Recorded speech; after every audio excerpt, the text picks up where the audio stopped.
नमस्कार। आखिर क्यों आ रहे हैं हमारे युवाओं को जिम में एक्सरसाइज करते करते हार्ट अटैक? दोस्तों, जैसा कि हम सब जानते हैं कि अभी 11 नवंबर को फेमस टीवी एक्टर सिद्धांत वीर सूर्यवंशी की जिम में एक्सरसाइज करते करते हार्ट अटैक आने से डेथ हो गई। हमारा पूरा एनएनएस परिवार इस महान युवा एक्टर की असमय मृत्यु पर श्रद्धांजलि अर्पित करता है। हम ईश्वर से प्रार्थना करते हैं कि ईश्वर उनकी आत्मा को शांति दे और उनके परिवार को इस असहनीय दुख को सहने की शक्ति प्रदान करें। फ्रेंड्स, ये एक बड़ा सवाल बनता जा रहा है कि आखिर क्यों हमारे यंगस्टर्स को इतनी छोटी एज में ही जिम में एक्सरसाइज वर्कआउट करते करते हार्ट अटैक आ रहे हैं? क्योंकि ये कोई पहला केस तो है नहीं। इससे पहले भी फेमस कॉमेडियन श्री राजू श्रीवास्तव जी को भी जिम में वर्कआउट करते करते ही अटैक आया था। लगभग एक साल पहले 29 अक्टूबर 21 को साउथ के महान कलाकार श्री पुनीत राजकुमार को भी मात्र 46 साल की एज में ही जिम में एक्सरसाइज करते करते अटैक आया था। कहीं जिम में एक्सरसाइज करना फायदे की जगह नुकसान का सौदा तो नहीं बन रहा, बल्कि ये कहना चाहिए कि जान का सौदा तो नहीं बन रहा। आइए जानते हैं कि इस बारे में क्या कह रही है नोबेल प्राइज विनिंग साइंस। क्या लिखा है मेडिकल जर्नल में छपी रिसर्च रिपोर्ट में। इन सभी सवालों के जवाब पर आगे बढ़ने से पहले मैं आपको ये बताना चाहती हूँ कि इस वीडियो में हम जो भी कहने जा रहे हैं वो हमारा विचार है। हम ना तो सिद्धांत वीर सूर्यवंशी जी की मृत्यु का विश्लेषण कर रहे हैं और ना ही हमारी बात के सच होने का दावा कर रहे हैं। हो सकता है हमारे द्वारा दी गई जानकारी के द्वारा हमारे युवा आने वाले किसी खतरे से बच सके। जय मां प्रकृति। फ्रेंड्स, डॉक्टर एलिजाबेथ ब्लैकबर्न, जिन्हें सन 2009 में मेडिसिन में नोबेल प्राइज मिला, और डॉक्टर डेन ऑर्निश एमडी यूएसए की टीम ने मिलकर कई वर्षों तक रिसर्च की, जिसे यूएसए के डिफेंस डिपार्टमेंट ने फंडिंग की। उनकी ये रिसर्च फेमस मेडिकल जर्नल में पब्लिश हुई। इसका रेफरेंस आप हमारे डिस्क्रिप्शन बॉक्स में जाकर देख सकते हैं। रिसर्च क्या कहती है, देखिए, ये मेरे हाथ में शू के लेसेस हैं और इनके लेसेस के ऊपर एक कैप चढ़ी हुई है इसके एंड पे, और ये प्लास्टिक की कैप अगर टूट जाए या खराब हो जाए तो इन लेसेस की लाइफ में कमी आ जाती है। ठीक वैसे ही हमारे डीएनए के हर सेल में लंबे लंबे 46 स्ट्रैंड्स हैं। जैसे ये शू के लेसेस के अंदर प्लास्टिक की कैप को टूटने के बाद ये लंबे लंबे स्ट्रैंड्स धागे से निकलते हैं, ऐसा हम देखते हैं। ठीक ऐसे ही हमारे डीएनए के हर सेल में 46 लंबे लंबे स्ट्रैंड्स हैं, धागे जैसे, जिन्हें क्रोमोसोम कहते हैं। इन क्रोमोसोम्स की सेफ्टी के लिए इनके ऊपर एक कैप चढ़ी हुई है, जैसे ये लेसेस के ऊपर चढ़ी हुई है, जिसे टीलोमेयर कहते हैं। इन टीलोमेयर की क्वालिटी को देखकर फोरेंसिक साइंस लैब में ये अंदाजा लगाया जाता है कि व्यक्ति की उम्र कितनी होगी। अब डॉक्टर एलिजाबेथ ब्लैकबर्न और डॉक्टर डीन ऑर्निश की टीम के द्वारा की गई रिसर्च में ये पाया गया कि जो लोग वायलेंट यानी जोर जबरदस्ती से अपनी कैपेसिटी से ज़्यादा एक्सरसाइज करते हैं, उनकी टीलोमेयर की क्वालिटी उनकी एज के मुकाबले डाउन होती है, मतलब कि बढ़िया नहीं होती।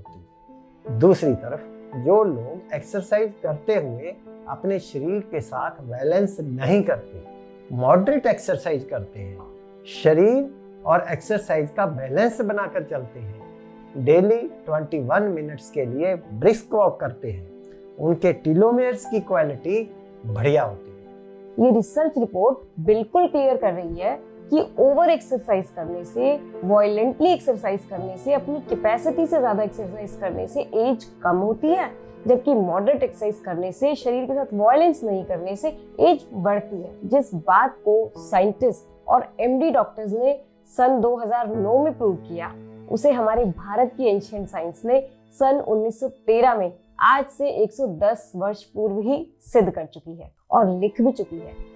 हमारे गुरुदेव स्वामीनाथन जी के गुरुदेव आचार्य के लक्ष्मण शर्मा जी की लिखी हुई बुक प्रैक्टिकल नेचर क्योर है। इस बुक में बिल्कुल क्लियरली लिखा है कि law of vital economy and non violence का प्रिंसिपल, यानी कि शक्ति, मितव्ययता एवं अहिंसा का सिद्धांत, कहता है कि हमें अपने शरीर के साथ वायलेशन यानी कि हिंसा नहीं करनी। आइए जानते हैं कैसे। देखिए, जब हम जिम में जाके वर्कआउट करते हैं तब हम अपने शरीर के साथ कैसे कैसे वायलेंस करते हैं। नंबर 1, जब हम जिम में जाकर वर्कआउट करते हैं तो हम वजन कम करने के लिए या फिर बॉडी बिल्डिंग के लिए अपनी कैपेसिटी से ज्यादा एक्सरसाइज करते हैं। नंबर 2, आजकल फैशन सा हो गया है कि हम वर्कआउट, एक्सरसाइज या योगासन के लिए एक पर्सनल ट्रेनर रख लेते हैं जो हमें गाइड करता है। इसमें दिक्कत ये है कि कोई भी दूसरा व्यक्ति हमारी कैपेसिटी के बारे में नहीं जानता और हमें ये नहीं बता सकता कि कितनी एक्सरसाइज करें या कितनी ना करें।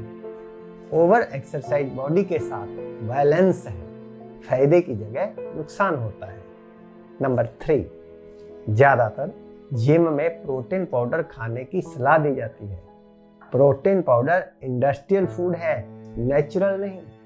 ये पौधों पर नहीं लगते, जबकि हेल्थ का प्रिंसिपल ये कहता है कि मानव का भोजन पौधों से आना चाहिए, उसी रूप में आना चाहिए जिस रूप में पौधे हमें देते हैं। किसी फैक्ट्री या पशु के शरीर से नहीं आना चाहिए। ये प्रोटीन सप्लीमेंट्स का रिलेशन हेल्थ से नहीं, बिजनेस से है और हमारा शरीर किसी सप्लीमेंट को या उसकी कंपनी को चलाने के लिए नहीं बना है। अपने शरीर पर थोड़ी दया तो करें, थोड़ा रहम तो करें। अगर हम प्रोटीन डाइट लेना ही चाहते हैं तो इंडस्ट्रियल फूड को छोड़कर why not switch to natural protein diet. तो नेचुरल प्रोटीन डाइट में हम क्या ले सकते हैं? नंबर 1, हम साबुत दालों को अंकुरित करके सैलेड में मिक्स करके थोड़ी मात्रा में ले सकते हैं। नंबर 2, हम ड्राई नट्स जैसे कि आलमंड, बादाम, अखरोट, 4 तरह के मगज या कच्चा पिस्ता को ओवरनाइट सोक करें। उसके बाद इसका कॉम्बिनेशन फलों के साथ या सैलेड के साथ हो सकता है, ले सकते हैं। फ्रेंड्स, इस वीडियो के थ्रू हम आपको ये ध्यान दिलाना चाहते हैं कि हम अपनी भारतीय संस्कृति को ना भूलें, उस पर विश्वास करें। हमारे भारत का कल्चर बहुत ही रिच है। हमारे पूर्वज हेल्थ साइंटिस्ट थे। हम किसी के अगेंस्ट नहीं है, लेकिन हमारा उद्देश्य आपको भारत की एंशिएंट साइंस और आजकल की मॉडर्न वेस्टर्न साइंस दोनों की जानकारी देकर आप तक सच को पहुंचाना है। जिम में जाकर वर्कआउट करना फैशन है, वेस्टर्न कल्चर है या फिर स्टेटस सिंबल है? एक बार सोच कर देखिए, टोटल बंद कमरों में, एयर कंडीशन हॉल्स में पसीना बहाने की बजाय अगर हम आउटडोर गेम्स खेलें जैसे कि football, volleyball, hockey, kabaddi, cricket, इनको ज्वाइन करें तो हमारी पूरी बॉडी की एक्सरसाइज होगी, वर्कआउट होगा और हमें फ्रेश एयर भी मिलेगी। और एक और बड़ा फायदा होगा कि जब भी हम कोई स्पोर्ट्स ज्वाइन करते हैं, स्पोर्ट्स खेलते हैं, तो हमारी लाइफ में एक टैलेंट ऐड होता है, एक टैलेंट बढ़ता है। और जब हम टीम के साथ खेलते हैं तो हमें टीम स्पिरिट भी आती है, क्योंकि ज्यादातर स्पोर्ट्स हम ग्रुप में ही खेलते हैं। इसके अलावा हम फ्रेश एयर में ब्रिस्क वॉक कर सकते हैं। हम नॉन वायलेंट प्राणायाम और योगासन भी कर सकते हैं। आप पहलवानों को या फिर रेसलर्स को देखिए, ज्यादातर रेसलर्स का 50 साल की एज के बाद शरीर जवाब दे जाता है, क्योंकि पहले ही शरीर के साथ इतनी ज्यादा वायलेंस होने की वजह से शरीर की शक्ति कम हो जाती है। जो शक्ति बाद में काम आनी चाहिए थी वो पहले यूज हो जाती है।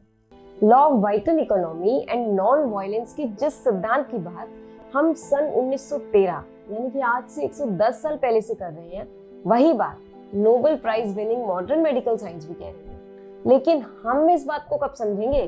रोज रोज हो रहे इतने बड़े बड़े नुकसान के बाद भी हम नहीं समझ पा रहे हैं। अब और क्या खोने के बाद हम मानेंगे? अगर आपको हमारी बात सही लगती है और आप इस सब्जेक्ट पर डिटेल में समझना चाहते हैं तो आपके पास 2 ऑप्शंस हैं। आप हमारी फ्री संडे क्लास को ज्वाइन कर सकते हैं, या फिर आप हमारे पास फ्री कंसल्टेशन लेने के लिए हमारे हेड ऑफिस में आ सकते हैं। हमारे डॉक्टर्स और हमारे मेंटोर्स आपको फ्री कंसल्टेशन देने के लिए उपलब्ध हैं। अगर आप आने में असमर्थ हैं तो हमारी वेबसाइट पर जाकर हमारे हेल्थ सीकर फॉर्म को भर दें। हम आपकी केस हिस्ट्री लेकर आपको जूम पर ही फ्री कंसल्टेशन प्रोवाइड कर देंगे। दोस्तों, हमारा उद्देश्य इस वीडियो के माध्यम से आप तक भारत की हमारे पूर्वजों की एंशिएंट साइंस आप तक पहुंचाना था, क्योंकि ये हमारा प्रोफेशन नहीं, पैशन है, मिशन है। स्वास्थ्य दान महादान, सबके अंदर है भगवान।